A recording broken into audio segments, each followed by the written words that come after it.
In this video, I will show you how to easily remove unwanted white edges from your photo.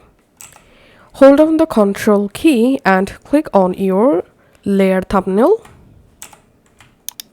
to select your entire image. Now click on the mask icon and then go to filter, hover over on other and click on minimum. Make sure to check preview. And all you have to need, adjust these radius option until you see the white edges have been successfully removed from your subject. So I'm giving here maybe 10 pixels and let's see the result. And it's quite good now. I'm clicking on OK.